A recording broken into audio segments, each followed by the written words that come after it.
Hoy hablaremos no solo de desastres naturales, sino también de algo que normalmente queda fuera de los resúmenes climáticos, de los padres y los hijos. La mayoría de los padres intentan darles a sus hijos lo mejor: cuidado, amor, seguridad, pero se les escapa un aspecto importante que influye directamente en su futuro. Vean el resumen de los desastres climáticos de la semana pasada y entenderán de qué se trata. Pakistán. Las lluvias monzónicas de intensidad extrema siguen sembrando el caos en Pakistán. En la provincia de Punjab, una nueva oleada de lluvias torrenciales que comenzó en la mañana del 16 de julio se cobró en solo un día la vida de al menos 63 personas y dejó otras 290 heridas. Las inundaciones provocaron el cierre de varias autopistas y la cancelación o el retraso de decenas de vuelos. En el distrito de Chakwal, las precipitaciones acumuladas de 450 milímetros destruyeron más de 30 carreteras. En algunas zonas de la ciudad de Rawalpindi, el nivel del agua alcanzó los tejados, lo que obligó a los residentes a huir abandonando sus pertenencias. Los cortes de electricidad y de comunicación dificultaron las labores de rescate. En el distrito de Lahore, el agua se desbordó hacia las localidades cercanas a través de una grieta de 9 metros en una presa. Otra presa se rompió en el río Sutlej, lo que provocó la inundación de numerosos pueblos y tierras agrícolas. Desde el 26 de junio, ya han muerto 216 personas en el país, entre ellas 101 niños. La mayoría perdieron la vida por el derrumbe de viviendas y descargas eléctricas. Muchos se ahogaron. Vietnam. El fenómeno provocó un colapso del transporte en la capital, Hanoi. Las calles quedaron bloqueadas por árboles caídos, señales de tráfico y motocicletas esparcidas por todas partes. En la pintoresca bahía de Ha Long, uno de los destinos turísticos más populares del país, ocurrió una tragedia. Una embarcación turística con 49 personas a bordo fue sorprendida por una ráfaga de viento huracanado. Un miembro de la tripulación, uno de los pocos sobrevivientes, relató que una ola repentina y potente golpeó el costado del barco, y en 10 segundos la embarcación volcó por completo. Parte de los pasajeros quedó atrapada en los camarotes. Las personas que estaban en la cubierta no tuvieron tiempo ni de reaccionar. Fueron arrastrados instantáneamente por la ola y llevados mar adentro. Solo unos pocos lograron ponerse los chalecos salvavidas. La operación de rescate, que se desarrolló en condiciones meteorológicas adversas, contó con la participación de alrededor de 1000 especialistas y más de 100 unidades técnicas. 10 personas fueron rescatadas. Lamentablemente, 35 personas murieron y 4 continúan desaparecidas. Rumanía. El 17 de julio, una poderosa tormenta azotó la región de Valaquia, con ráfagas de viento de hasta 120 kilómetros por hora. En el distrito de Prahova, alrededor de 32.000 usuarios se quedaron sin electricidad. En la capital, Bucarest, y sus suburbios, el temporal duró solo media hora, pero fue suficiente para sembrar el caos. La temperatura cayó bruscamente de 30 a 18 grados Celsius. Decenas de árboles cayeron sobre automóviles y los tejados fueron arrancados de algunos edificios. Los habitantes fueron tomados por sorpresa. En las calles, tenían que agarrarse de árboles y postes para no ser arrastrados por el viento. Y ni siquiera en el interior de los edificios se sentían seguros. En la ciudad de Otopeni, una mujer murió cuando los escombros del tejado de una casa vecina se estrellaron contra su vivienda y le causaron heridas mortales. Estados Unidos.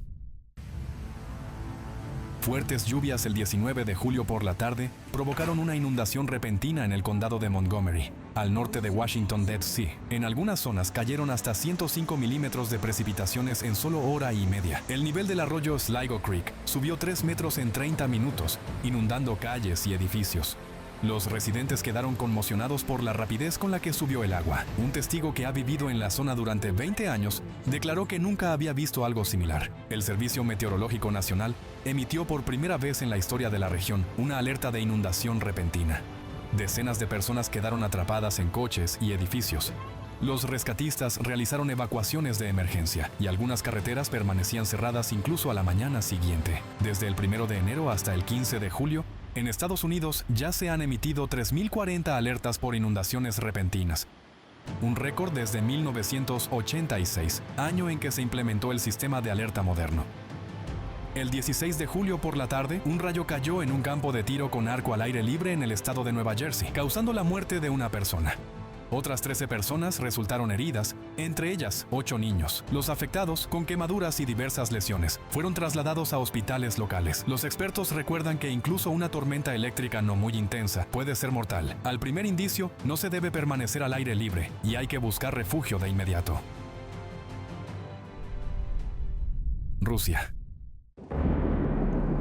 Rusia también ha sufrido las trágicas consecuencias de la caída de rayos. El 17 de julio, en las montañas de Karachayevo-Cherkesia, un pastor murió tras ser alcanzado por un rayo. La tormenta comenzó de forma repentina y no tuvo tiempo de resguardarse.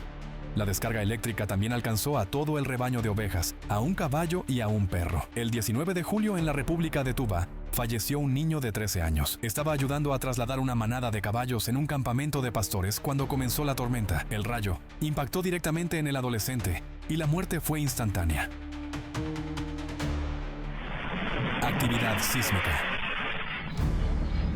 El 16 de julio se produjo un potente terremoto de magnitud 7,3 frente a la costa de Alaska, Estados Unidos, a una profundidad de 20 kilómetros. El epicentro se ubicó a 87 kilómetros al sur de la ciudad de Sand Point. Las autoridades emitieron de inmediato una alerta de tsunami para el sur de Alaska y las Islas Aleutianas, pero fue cancelada 2 horas y media después. Durante los 5 días siguientes, se registraron más de 200 réplicas en la región. La más fuerte alcanzó una magnitud de 6,2. No se ha informado de daños graves ni de víctimas.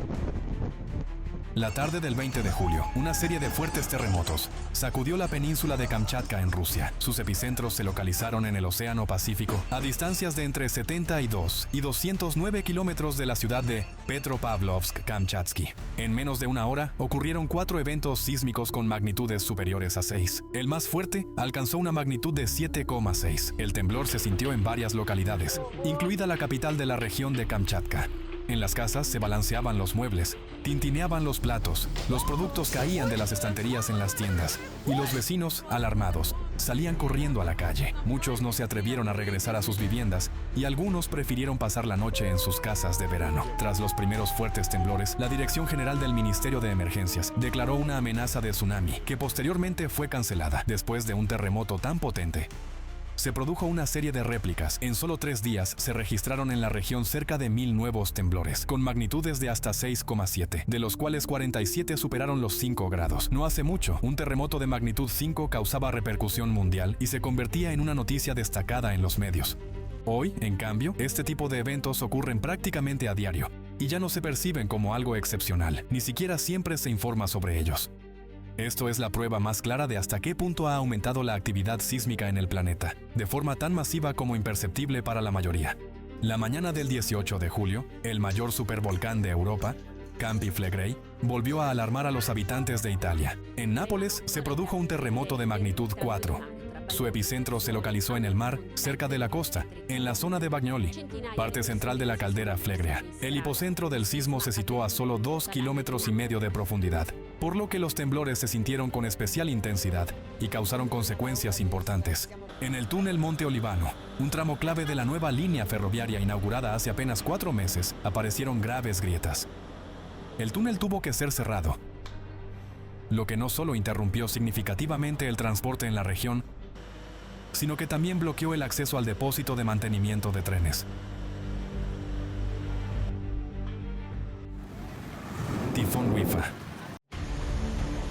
Desde el 19 de julio, el tifón Wifa ha azotado a varios países asiáticos. En Filipinas, intensificó las ya abundantes lluvias monzónicas, provocando inundaciones generalizadas. Más de 800,000 personas se vieron afectadas por el temporal.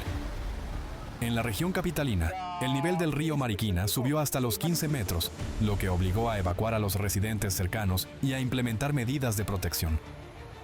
Las inundaciones afectaron a más de 100 carreteras y puentes y dañaron más de 1,200 viviendas. Para la mañana del 21 de julio, 5 personas habían muerto y otras 7 seguían desaparecidas. El 21 de julio, el tifón Wifa llegó a China. En Hong Kong, la velocidad del viento superó los 167 kilómetros por hora, causando numerosos destrozos. Según las autoridades, la tormenta derribó cientos de árboles y al menos 26 personas resultaron heridas. En la ciudad de Zhuhai, provincia de Cantón, las ráfagas de viento eran tan fuertes que derribaban a las personas y las empujaban contra el suelo. En el distrito de Fuzhou, provincia de Fujian, cayeron casi 300 milímetros de precipitaciones en 12 horas. Se inundaron zonas residenciales y comerciales, estacionamientos subterráneos y calles. Las corrientes de agua arrastraban vehículos y un deslizamiento de tierra bloqueó por completo la entrada de un túnel para automóviles, impidiendo el paso y el acceso de los equipos de rescate. En la región se cancelaron más de 900 vuelos. El 22 de julio, el tifón llegó al norte de Vietnam, en la provincia de Dien Bien. Las intensas lluvias provocaron el derrumbe parcial de un puente colgante, lo que dejó 4 personas heridas. En las provincias centrales de Thanh Hoa y Nghệ An, las lluvias torrenciales causaron cortes de electricidad y aumentaron el riesgo de deslizamientos de tierra e inundaciones. Corea del Sur. Desde el 16 de julio, lluvias sin precedentes han azotado Corea del Sur, convirtiendo al país en una enorme zona de desastre. Las lluvias extremas provocaron inundaciones generalizadas y numerosos deslizamientos de tierra. Se destruyeron viviendas y carreteras, se dañaron más de 4.000 infraestructuras, se interrumpieron las comunicaciones y el suministro eléctrico, y se cancelaron trenes y vuelos. En el condado de Sancheong, provincia de Gyeongsang del Sur, cayeron hasta 300 milímetros de lluvia en un solo día y casi 800 milímetros en 4 días. Según la Administración Meteorológica de Corea, lluvias de esta magnitud ocurren una vez cada 100 o 200 años. Por primera vez, las autoridades locales ordenaron la evacuación total de todos los residentes del condado, no solo de ciertas ciudades y pueblos. También resultó gravemente afectada la provincia de Chungcheong del Sur. En la ciudad de Seosan, cayeron casi 115 milímetros en una hora y 340 milímetros en un día, marcando un récord histórico tanto en precipitaciones horarias como diarias. Todas las escuelas en 5 ciudades y condados de la provincia gravemente afectados por las lluvias fueron cerradas completamente. En algunas de ellas, el agua de lluvia alcanzó la altura de la cintura. En 5 días, el temporal se cobró la vida de 14 personas y otras 12 permanecen desaparecidas. Hoy en día, están ocurriendo cambios climáticos extremadamente graves en el planeta. Las catástrofes ya se están llevando muchas vidas humanas. En un contexto de amenaza creciente, los más vulnerables son nuestros hijos. Actualmente, muchos padres se esfuerzan por desarrollar a sus hijos de manera integral, brindarles una educación de calidad, fomentar sus habilidades en el deporte, la ciencia o la música.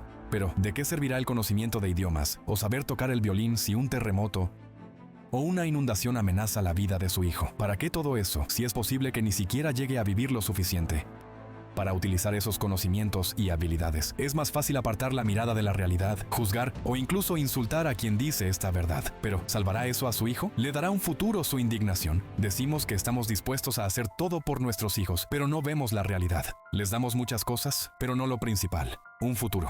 Cuando los padres creen que no pueden cambiar nada, se esconden. Se esconden en la ilusión del cuidado, pero en realidad, simplemente están renunciando a su responsabilidad. La verdad es incómoda, porque exige acción, y nos resulta más fácil elegir ropa, comida o colegio, cosas sobre las que sí tenemos control. Pero cuando se trata de verdadera responsabilidad, desaparecemos como padres.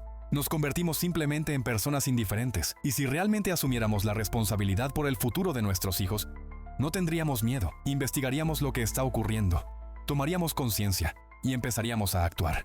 Para darles un futuro a los hijos, los padres deben mirar con claridad a su alrededor, prestar atención a las amenazas reales y dejar de decir, no puedo influir en las guerras o no puedo detener los desastres naturales. Debemos cambiar este mundo. Hacer que la vida de un niño sea el valor supremo. Y sí podemos hacerlo. Unidos por lo más simple y lo más importante. El cuidado por la vida de los niños, por el futuro de toda la humanidad.